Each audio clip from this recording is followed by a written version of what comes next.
Por dentro da cidade mais densa da Terra. Pra aprender a ler, pra isso não tem hora. Que é isso? Nossa, parece Divergente, Insurgente. Essa cidade já foi considerada o local mais denso da Terra. Inspirou vários filmes, jogos e romances de ficção científica. Mas isso existe, é? Em uma área Culândia. de apenas 26 mil metros quadrados, dezenas de prédios se uniram, formando um Ai, meu Deus, que não.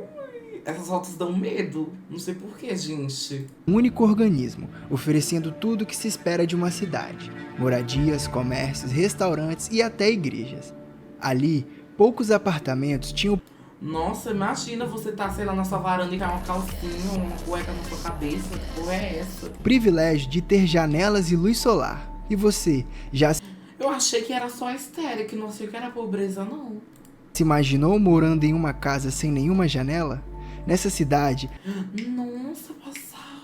a grande maioria dos moradores habitavam o centro desse complexo, em apartamentos que se escondiam em meio aos corredores Mas no Brasil tem a favela, então. Oxi. escuros. Um verdadeiro labirinto urbano que atraía todo tipo de pessoa, cada um com seu próprio motivo para estar ali. Para você ter uma noção, Qual seria o motivo de vocês para morar na cidade de Kulum?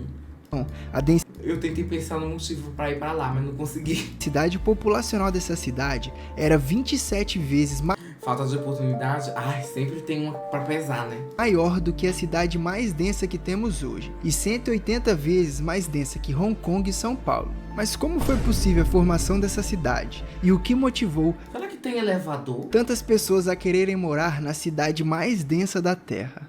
O que é densa mesmo, gente? Cheia? A história da cidade murada de Kowloon começa na metade do Esse chat merecia uma Kulum para vocês morarem. Vocês merecem muito uma Kulum. século XIX, sendo iniciada por um posto militar chinês, estabelecido no local para administrar o comércio de sal na região. Mas a cidade só começou a se desenvolver de fato mais de um século depois, com a expansão do posto militar em um forte maior, devido ao porto próximo começar a ganhar mais importância comercial no país. O mesmo comércio que fez a China prosperar e ser uma das maiores exportadoras de Nossa, essas filmagens. produtos no século XIX, criou um dos maiores conflitos do país, a Primeira Guerra do Ópio em 1842.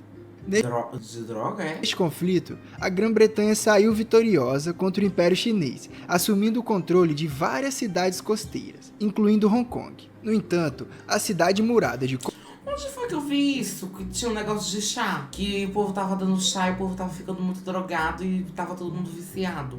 Kowloon, que se estabeleceu dentro de Hong Kong, permaneceu sob o controle chinês, abrigando cerca de 700 habitantes naquela época. Em resposta, o Império Chinês decidiu reforçar o Na escola? Não foi aqui na live que alguém mandou, não? Nossa, passado que eu lembro de uma coisa da escola. forte de Kowloon, construindo grandes muralhas ao seu redor, dando à cidade o nome pela qual ficou conhecida. Embora a China pretendesse manter sua presença dentro da colônia britânica, usando a cidade murada de Kowloon como um ponto estratégico, essa ideia foi sendo abandonada com o tempo, e tanto a China quanto os britânicos demonstraram total falta de interesse pela cidade, deixando à mercê do seu próprio destino. O posto Os ingleses foram lá e enfiaram droga nos chineses. Eles não queriam usar e os ingleses atacaram eles. Ai, aquelas amigas chinesas e inglesas. militar Quem vocês seriam? abandonado rapidamente se transformou em uma moradia improvisada para refugiados e imigrantes, marcando assim o início de um caos urbano. Durante a Segunda Guerra Mundial, no conflito direto entre Japão e a China, os japoneses ocuparam a vasta região do norte da China, incluindo a colônia britânica de Hong Kong, transformando em uma base militar estratégica. No período da guerra, os japoneses decidiram expandir o aeroporto de Hong Kong, necessitando assim de material de construção. Para atender essa demanda, demoliram todo o muro da cidade de Kowloon, utilizando os escombros para construir a expansão do aeroporto. Com o fim da Segunda Guerra Mundial, Halloween das Meilings.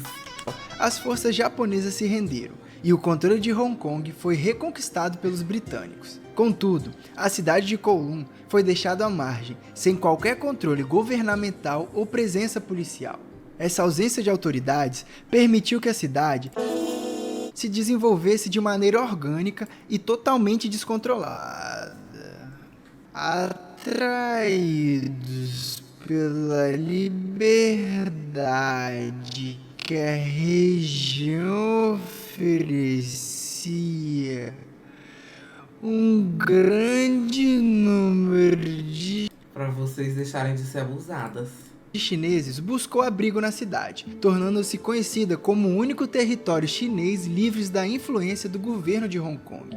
Para acomodar a enorme quantidade de refugiados, edifícios foram construídos de forma rápida e econômica. Nossa, mas gente, eu nunca tinha visto esse lugar na minha vida. É engraçado, né? A favela todo mundo fala, agora de Kowloon. Alguém sabia que esse lugar existia aí? Muita gente sabia? Eu não sabia. Em Stray, eu nunca joguei isso. Transformando as casas individuais em prédios de 10 a 14 andares.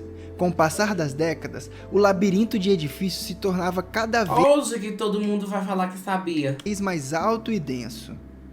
Embora Era Stray, eu nunca joguei, você tá doido? E eu vou te pegar no pulo agora. Eu nunca joguei isso aqui, nunca abri. hein? os muros físicos da cidade tivessem sido derrubados durante a Segunda Guerra Mundial, É, ainda aqui, era ó. possível identificar claramente onde ficava a cidade murada, a qual seguiu crescendo respeitando os limites da sua fronteira. Por ser um território onde a lei do Estado não tinha alcance, a cidade se tornou um refúgio para todo tipo de pessoa, desde criminosos, médicos, empresários, pessoas tentando escapar da pobreza Mas será que tinha a área luxuosa de Kowloon? ou simplesmente aqueles que buscavam aproveitar as vantagens de um lugar sem regulamentações. Naturalmente, o crime floresceu por ali, com a presença de gangues, tráficos de drogas, bordéis e cassinos. Indústrias podiam ignorar completamente as normas de segurança, códigos de Mas, incêndio tipo assim, é fácil sair daí ou é uma coisa assim? É meio fave, meio favela. Tipo assim, não sei. Tem o dono da boca, essas coisas, não sobe, não desce, toque de recolher. e legislação trabalhista, produzindo produtos por uma fração do custo. Itens proibidos em outras cidades, como carne de cobre e cachorro, eram comercializados Não. livremente por ali. Por incrível que pareça, a indústria prosperou na cidade, exportando produtos para a China, Hong Kong e até mesmo para o exterior. Apesar da cidade estar livre das leis de Hong Kong, isso não significava que fosse um espaço sem lei. Estruturas de poder foram estabelecidas e as gangues criminosas da Tríade controlavam a cidade. A cidade era controlada por criminosos? Meu Deus do céu. Embora as empresas não pagassem impostos, muitas eram forçadas a pagar várias taxas a esses grupos criminosos. A cidade crescia como um rizoma, desordenadamente, preenchendo todo o espaço vazio possível, sem seguir nenhuma estrutura hierárquica. Só para você entender o que estou falando, uma cidade normal existe uma malha viária planejada, cercada por várias edificações, cujas funções são determinadas pelo zoneamento urbano, áreas comerciais, residenciais, mistas, entre outras. Toda a circulação de uma cidade é feita através da malha viária, e é assim que você se desloca de um ponto ao outro na cidade. No entanto, Kowloon desafiava esse conceito. Os edifícios eram erguidos tão próximos uns dos outros que não sobrava espaço algum entre eles. Como será os endereços lá em Kowloon? Rua de dentro, rua do lado, rua 2. Como é que. Meu Deus. Todo vão livre era rapidamente ocupado por uma nova construção. Com aproximadamente 350 edifícios, Será que dá pra comprar algo na internet? praticamente todos eram conectados entre si, formando uma mega estrutura única.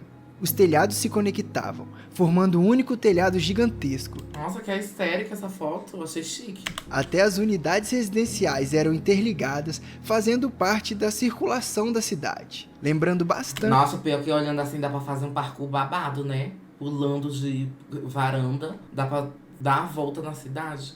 um formigueiro conectado por túneis. Nem todos os apartamentos tinham energia elétrica ou água.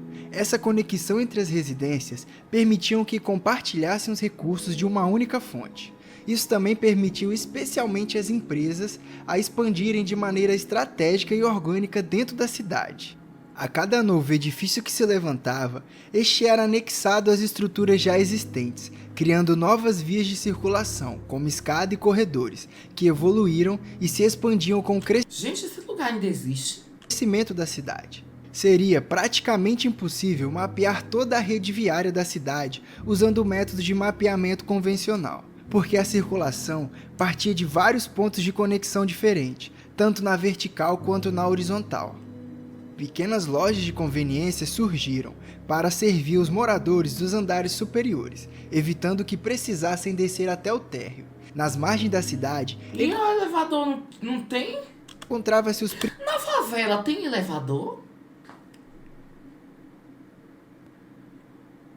principais comércios graças à sua conexão com o exterior.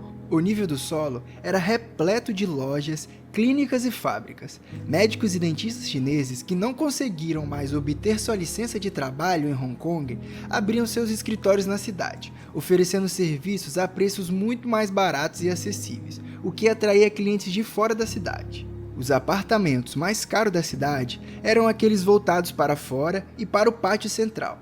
Essas Mas só que aí são muitos prédios, muitos altos. Não é possível que não tenha um elevador. unidades ofereciam o bem mais precioso, luz solar e ar fresco. Na verdade, eu tenho quase certeza que não era nada fresco esse ar, mas já era alguma coisa, pois a maioria dos apartamentos não tinham nem janelas, eram em condições totalmente precárias. O pátio central era um dos poucos lugares na cidade onde se podia ver o céu, além de ser o coração social da comunidade. Apesar da ausência de um governo formal, os moradores se organizavam para solucionar os problemas coletivos. O pátio foi construído ao redor do antigo posto militar do forte, erguido em 1845. Ao longo dos anos, o edifício passou em diversas mãos, incluindo uma comissão evangélica cristã que nele realizava atividades escolares até se tornar um centro comunitário. O pátio central foi Então, na escola, essas coisas. Meu Deus. preservado como um elemento vital para a comunidade, sendo proibido novas construções na área, enfatizando seu valor essencial na vida daquelas pessoas. Em 1987, no auge populacional, uma pesquisa estimou que 33 mil pessoas moravam na cidade murada de Kowloon. A densidade populacional era algo realmente impressionante, e na verdade, esse número poderia ter sido muito maior, com algumas estimativas apontando... Não, vocês estão falando de terremoto. Lá tem terremoto, imagina só. Obrigada. Não ia dar nada, porque como são prédios um junto do outro, quando tivesse terremoto, meu amor, um ia se encostar no outro e não ia dar nada, porque eles iam se segurar. Então, tipo assim, eu não acho que esse é o problema. Tem muitos piores. Para até 50 mil moradores. Apesar de algumas melhorias pontuais, foram novamente questões geopolíticas que marcaram o início do fim daquela cidade. Após Clipa aí cá, mais 2 milhões no Rio. anos de negociação, os britânicos concordaram em devolver Hong Kong à China. Essa transferência estava programada para ocorrer em 1997, e um dos primeiros planos da China era tomar o controle sobre a cidade murada de Kowloon. Apesar da forte Gente, e terremoto dá na terra. Eles estão no alto. Não faz nem sentido isso. resistência dos moradores, os governos britânico e chinês decidiram que as condições sociais precárias, o risco iminente de incêndio e o perigo de desabamento dos edifícios justificava a completa evacuação e demolição da cidade, decidindo antecipar o processo. Com o início da demolição, em 23 de março de 1993, a cidade murada de Nossa, eles mostrando como se ainda existisse. Tô chocada. Kowloon teve seu último capítulo. Foram mais de um ano para demolir completamente a cidade. Além disso, o governo chinês gastou cerca de 350 milhões de dólares com a demolição e para realocar todos os moradores da cidade. Ah, tá. Eu já perguntei pra onde que o povo foi. E que teve um bafo assim parecido em Alagoas, não é? Um bairro que o governo... Nossa, gente, por que aquele lugar de Alagoas foi... O governo mandou todo mundo sair de lá? Uma mineradora... Mas teve gente, eu lembro que teve gente reclamando que o governo não fez nada. O Brasil poderia ter feito isso, mas ignoram as favelas. Ah, mas aí o povo ia ter que sair e ia pra onde? O Rio de Janeiro. Porque o Rio de Janeiro é grande, assim. Não fez mesmo, a empresa deu 20 mil pra cada família que se virem. Meu Deus! O local que antes era um formigueiro caótico e pulsante de vida humana, deu lugar a um Mandei pra Mauá, tem tranquilo outra, jardim chinês, tem outra fábrica aqui na frente. A louca. transformando completamente a paisagem do local. A cidade murada de Kowloon Nossa. cresceu como um organismo vivo, muito parecido com esse tipo de bloco aqui, que é feito totalmente de cogumelos. E se você quiser entender como isso funciona, é só clicar nesse vídeo aqui. Nossa, passada, viu? O Glow Up da Kowloon. Chocada, não sabia nem que existia. Queria ser realocado com 200 mil, ia gastar com um setup gamer babadeiro.